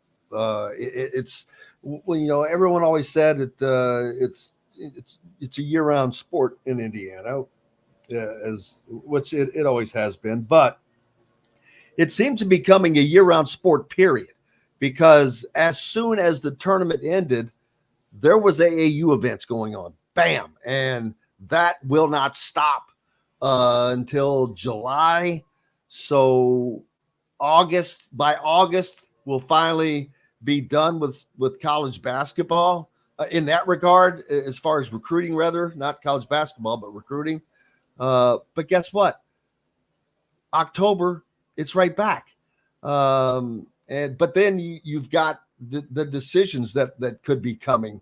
looming at the start of the season from a lot of these guys that are being recruited right now, whether it's Braylon Mullins, whose recruiting is skyrocketing. Rick, I don't know if you've paid attention to him on the Indiana Elite, Kansas, and I believe North Carolina, because of his he blew up down in Texas with a 6 of 6 behind the 3-point line performance, 8 of 10 overall. But he's not the only one on that team. Malachi Moreno and Trent Sisley, both drawing a lot of attention, and it's going to be interesting to see, because the only team that's not involved with any of these guys is Louisville. They're not mentioned with a single one of anybody except for Trent Sisley. They did. I take that back. They did offer him, but you got Kentucky with Malachi Moreno right down the road. That's going to be very difficult for Indiana to win that recruiting battle over Kentucky, which is right next door. But they have a chance, because these guys are wanting to take an official visit together to Indiana. Yeah, they've been involved with Moreno a couple of years now, right? And doesn't he have some kind of a connection? Isn't a friend of his on the volleyball team or something? I've read that, I think. I'm not sure about that, but yeah, he's I've played on Indiana somewhere. Elite. He plays with those guys in Indiana Elite so much. Yeah, I mean, those are 3 signature recruits. Plus, you got Jalen Harrelson, and I listened to the very end of Kyle there where he talked about Xavier Robinson, the kid at Lawrence North, and it's a strong class overall in the state of Indiana. So it'll be a fascinating summer to see how these guys do on the circuit, and then to see where they end up committing and going. And it's interesting to see with Mullins especially, that he's all of a sudden he had one really good tournament, and like he played again this last weekend, and now you got Duke, UConn, North Carolina, and Kansas all involved, in addition to the schools that have been recruiting him all along. So he's I think he's only ranked in the top 70 if you got all those schools involved. 80, I think. Oh, 80. Well, I was like he's in the 80s, but that's going to change dramatically. Yeah, he'll be a top 25 guy soon, I would think.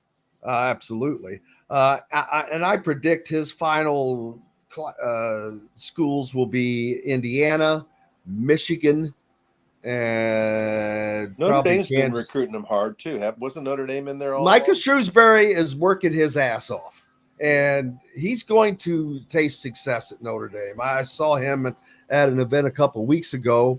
It was a dead event, but his sons were playing in it, so he was able to be there. And I just chatted with him. He's a super, super nice guy, but he's going to be successful.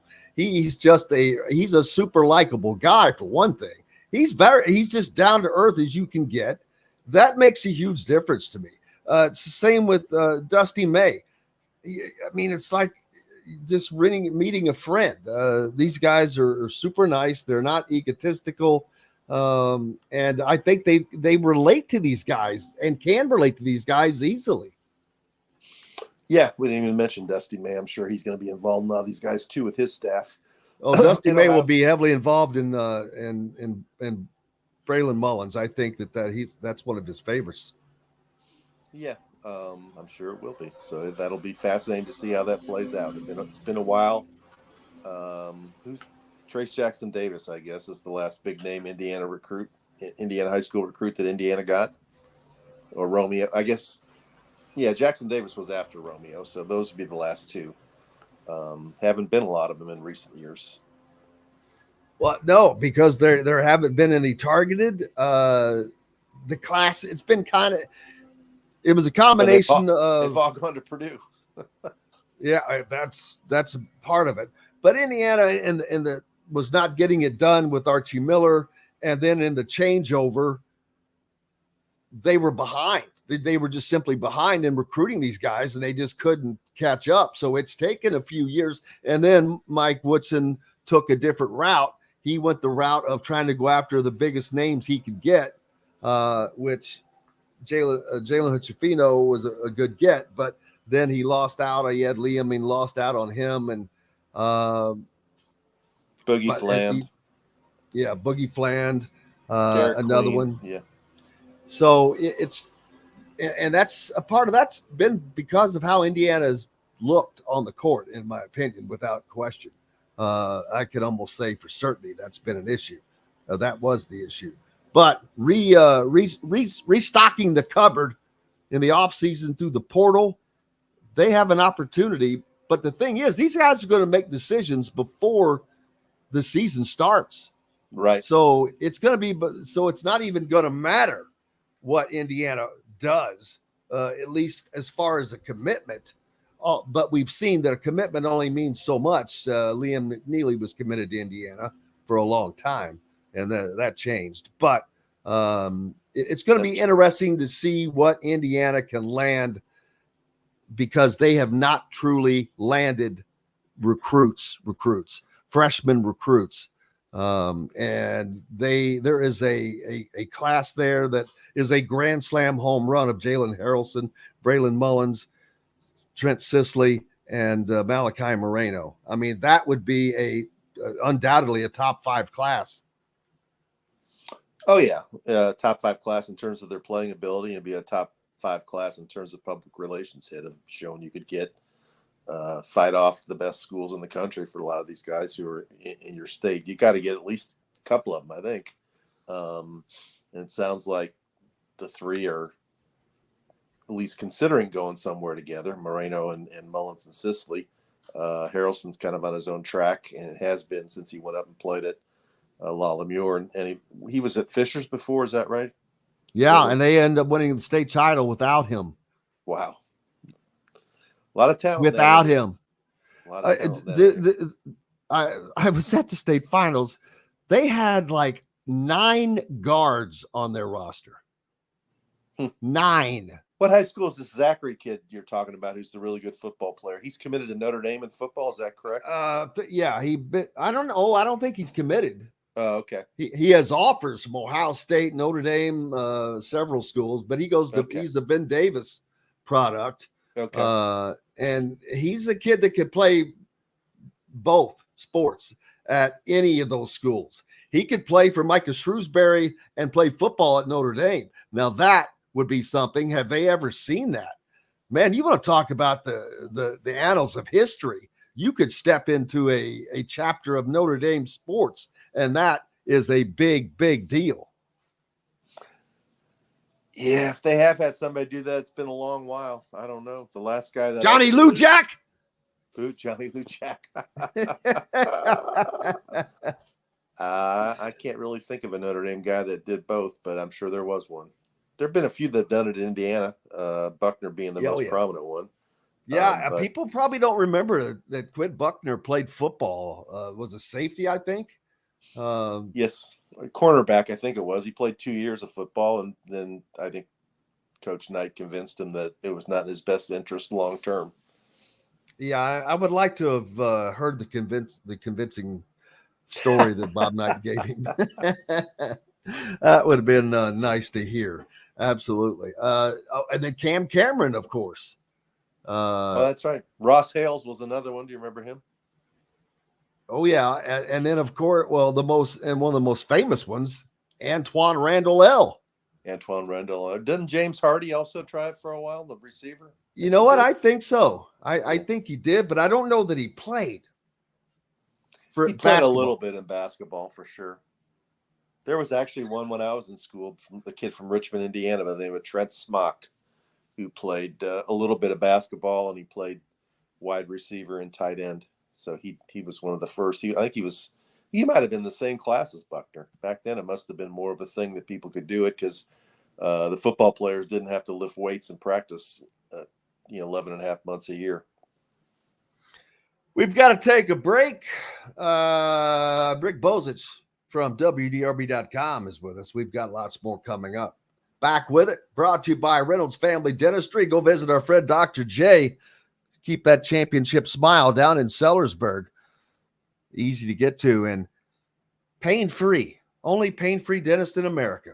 Back with more right after this.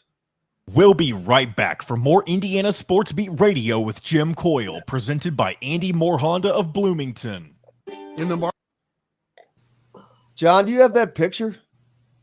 No, I sent you a text earlier. The excuse me. Well, I'm gonna mute my mic for a second.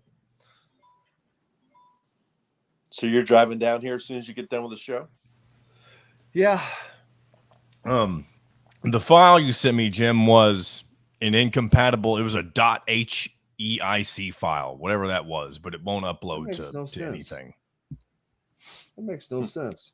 So which way do you come? 37? I take 37 all the way down to Orleans, and then I turn left on 337, and that I take that for today. I'm going to clock it how many miles, because I'm always trying to tell people, but you go as however many miles it is, 6, 7 maybe, and there is a county road 500 east, and you turn on that road and you enter into Amishville, USA, first of all. And that goes about 4 miles, and it crosses over 58 that runs east-west into Salem. And it crosses over, and you go another 3 miles, and then it hits 150. And I turn left on 150, and I come in that way, which I know is kind of a different way, but I can get to Greenville in an hour and 20 minutes, and boom. So that's faster than going all the way down to Paoli and then cutting over? Well, I cut Paoli off is all I do. That's what that turn in Orleans, like Paoli is straight down. It's like a 90-degree turn, straight down 37 and then straight. Yeah, I go that way. Well, this just cuts that corner off. So it cuts like 15 miles off. Okay. And Tommy Zeller gave me that shortcut. Is it and that's faster than, like, sometimes the other way I come is on 37 and I get off just south of Mitchell where the McDonald's and the Wendy's used to be, and go that way past Spring Mill. You're coming in from 60 probably. Yeah. I don't like dealing with all the turn. Where's the turn in Orleans? Is it marked? Oh yeah, it's right in the middle of town. It's 337. Plus it's 337. It's a state road. So take a left there. It's basically the major intersection in Orleans, I think. Okay. Yeah, I just turn left there, and all right, here we go, guys. To make a gourmet meal at home, or pick out a tomahawk steak or a grouper fillet and enjoy it cooked to perfection in Chop Shop Steakhouse. Chop Shop Market and Table, a part of the Wild Food Group, is your butcher, baker, and fish house, no matter where you live. This segment is brought to you by the Fresh Fork in Bloomington. Welcome back to Indiana Sports Beat Radio with Jim Coyle, presented by Andy Moore Honda of Bloomington. Welcome back, Indiana Sports Beat Radio on this Wednesday. Jim Coyle with you, as always, joined by the great Rick Bozich. Brought to you by the Fresh Fork. Enjoy healthy, delicious meals at home without the hassle with the Fresh Fork. Chef-curated ready-made meals delivered right to your doorstep, proudly fueling IU athletes, and now available to you with a menu that's always fresh and diverse, from hearty proteins to fresh salads. The Fresh Fork empowers you to make better food choices without compromising. Order online and let the Fresh Fork help transform your lifestyle for a healthier way of living today at thefreshforkonline.com. Use promo code radio20 and get $20 off of your first order. Rick Bozich with us here. And Rick, for those watching on YouTube, I'm going to put a picture up. That was the traffic that I had to deal with yesterday on my way back. So I sent a text to Fred Calgill saying, if you think Louisville traffic is something, country traffic, Louisville ain't got jack on country traffic. I was behind one Amish wagon that was loaded with hay. I couldn't see anything, and I couldn't pass because another Amish buggy was coming the other way. So had to wait. And then once I was able to pass, and you always try to wave to the Amish, they usually wave. Whoever was driving that buggy, the hay wagon, was just sitting on top of that damn stack of hay, which was like 15 feet high. I was like, oh my God, amazing. It's just the things. Well, I don't know if I'm going then to take that route. Then I'm not the most patient person in the world. I got that's like the first time different... I've had that issue. They're just knocking hay down right now, man. Normally it's great. That's what's so great about it is it's unimpeded, no stoplights, roads that I hope there are no officers listening, but there are no police on these roads usually. It's like because it's just out away from everything. Yeah, but Chris is there says is there cell phone service? Ironically, for the most of the part, I did. I was able to do everything. I couldn't believe it. I think it's gotten better. Chris grew up in Orleans. That county road is called Tater Road, baby. I did not know that. Thank you. Well, like I said, I got 5 different ways I go up there, so this might be a 6th. So I got to check it out next time I go to Bloomington. Well, the good thing about this one is you can get a lot more than taters on that road. You'll see signs for eggs and maple syrup and all kinds of things because the Amish, they've got all kinds of products out there, man. And it's actually, you can go shopping as you go down that road and just get a little this, a little that, and take it home and make the wife happy. Say, hey, I did some shopping for you. Probably have apples in the fall and stuff. Oh, they got everything, man. Actually, you can come up here and I'll give you some steaks, and then you stop there and you get some vegetables. You can get some eggs. You can get some syrup. You get home, you've got it all. I'll be set. I'll have to buy a freezer. Yeah. Rick Bozich from WDRB.com with us. Man, it is the Indianapolis 500 coming up. One of the biggest events in all of sports. Unfortunately, the weather is not looking great, which stinks because we've got Kyle Larson, who is running the double. And I was very interested to see what he was going to do because he qualified 5th. And this guy can drive anything. I said earlier, you could put him in a Flintstones mobile and he's going to drive the hell off of it. He's going to drive the stones off of it. He flew down after qualifying last Sunday. He jumped in a chopper and a jet and flew to North Wilkesboro, where he finished 4th by 1/100th of a second in that race. And so, but he's just, that guy is just a freaking driver. And this is not a one-off. So we're going to get to see this 2 years in a row, which is a great thing. Because normally these guys do it one time and that's it. So I would wonder if he were to get the bug, if he has any success, if he would get the bug to run, because these guys are considered, the Indy 500 guys are considered the best drivers in the world. NASCAR is kind of looked at as just a notch below that as far as drivers. I'm not saying it's true. Obviously, with certain, like Kyle Larson, it's not. There have been other guys that have done this. Kurt Busch has done it. Tony Stewart did it.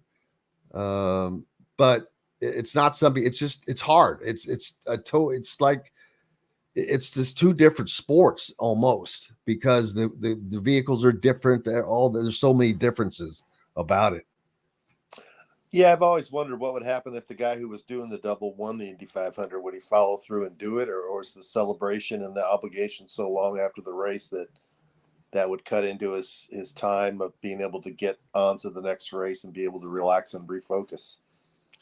The celebration would impede. It's about 2 hours, I think, of celebrating, where normally if he just finishes, he'll do some probably interviews and things, but then boom, be gone, because the race down in Charlotte doesn't start until 6 o'clock.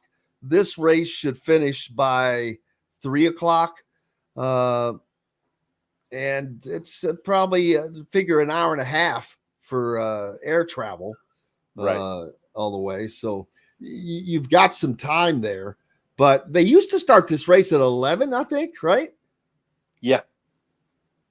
Yeah. I'm not sure why they changed it, but if there are more guys that attempt this, maybe they go back to that time. I don't know. The biggest question this weekend is a blackout, Rick. Do they lift the stinking blackout? They're expecting bigger sales than last year, which had 330,000 people.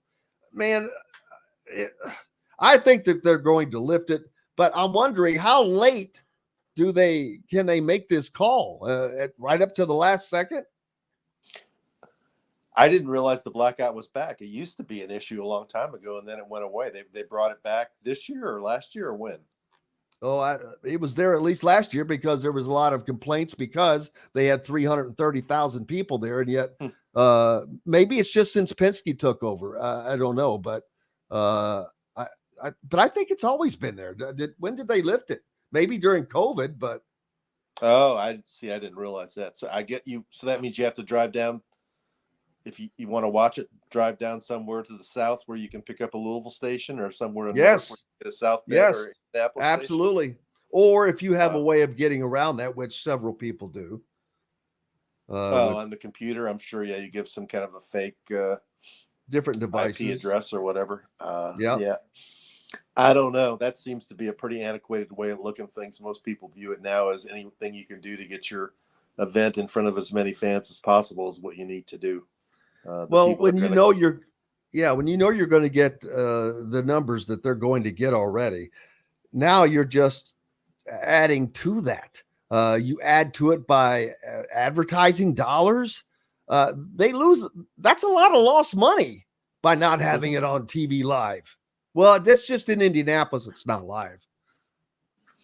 Do they show a replay then later the night? Yeah. But who the hell wants to watch a replay? You've obviously probably either listened to it on radio or something, or watching the highlights on ESPN when the replay starts.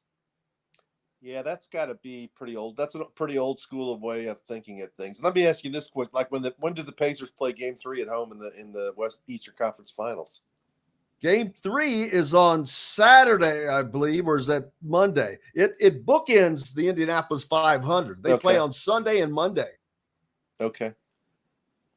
So Indy is going to be busy again. Indy has just been busy as can be over the last month. It's been crazy.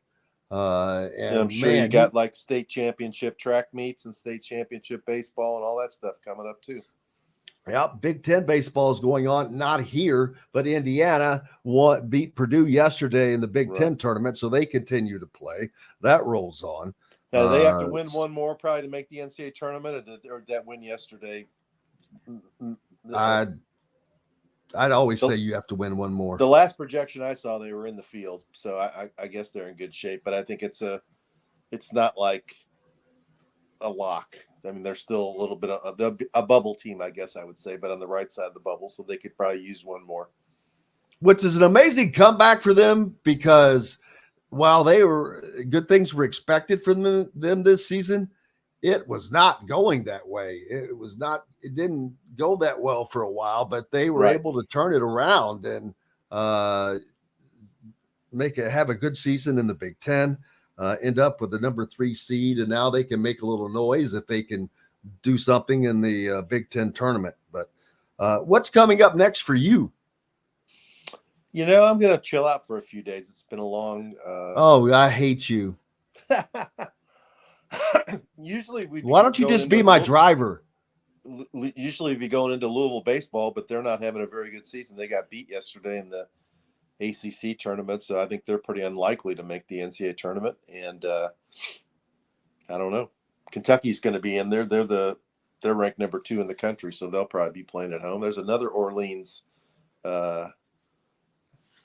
He needs to send that to you, and I'll get a look at that and figure out how to get up there. It got me intrigued now to find a different way to go to. I was the same way because when I was told about that shortcut, I'm like, man, don't tell me about any shortcuts. I go, I've driven between Floyd County and Bloomington so many times between being in school there and whatnot. I go, I've driven every which way but sideways. And then have you taken the one The one I did for a long, long time was you go up on 65, get off on exit 41, you go left there through Brownstown, and you cut over from Brownstown all the way to 446, and you take 446 up past the Damon Bailey signs in Heltonville, and then you go up, come in from the east side of Bloomington, you go over Lake Monroe, that long bridge, and that already sounds too long. What's the fastest you've ever been able to do it? Well, when I lived in New Albany, I could do it about an hour and 40, maybe an hour and 35 minutes. Now that I live in Louisville, it's probably fastest I've a little bit under 2 hours. I'll be interested to see when you try this route, and I'll write that one down as well from Brian, one of our Orleans listeners. He's been down to the Ugly Grouper. Well, look forward to it, brother, and thank you so much as always. It's always a pleasure. Enjoy your days off. I hope to. Man, I'm jealous. Rick Bozich from WDRB.com joining us, brought to you by Boost Fundraiser. Know a team or group needing a fundraiser? Boost Fundraising raises more money faster and offers the most unique and user-friendly online fundraiser in the nation. Your team receives personalized fundraising pages for each team member, free team-branded promo gifts shipped to each donor. Boost Fundraising does it all. Sports teams, marching bands, charity causes, and community groups. Go to boostfundraising.com and be sure to enter the promo code COYLE, COYLE, to receive a discounted fundraiser. That's going to wrap it up for us today on the program. So grateful for you being with us. Of course, we're back tomorrow to do this again. Shannon Griffith will join us. We'll talk some football, Indiana football. I talked to JT Kittner earlier in the week, and we'll have a little bit of that. Also looking forward to Tyler Smith joining us from thehoosier.com. He spoke with Jalen Harrelson last weekend, so we'll get you caught up on that. And who else all we got on Thursday, John? We're gonna have a couple changes, so we'll discuss tomorrow or after the show, and then we'll get everything ready for you for Thursday. All right, so it's going to be a secret. I can't tell you amongst the changes. Is anything I said not true? I believe Tyler Smith is going to come on Friday instead of tomorrow. That's one. Okay. Well, we'll see what happens. We're back tomorrow regardless, and we appreciate you guys. Without you, we have no reason to be here, and we're grateful for it. Big thanks, of course, to Dylan Sinn from the Fort Wayne Journal-Gazette. We're real Cal late. We got to go. from the Indy Star, and Rick Bozich from WDRB.com. Have a great day. Until tomorrow, I'm Jim Coyle. I will see you on the radio. Thanks for listening to Indiana Sports Beat Radio. Be sure to subscribe to our YouTube page for more clips and team coverage of Indiana basketball, football, and more. You can also find full episodes and tons of other content on thehoosier.com. We'll see you next time for another edition of Indiana Sports Beat Radio.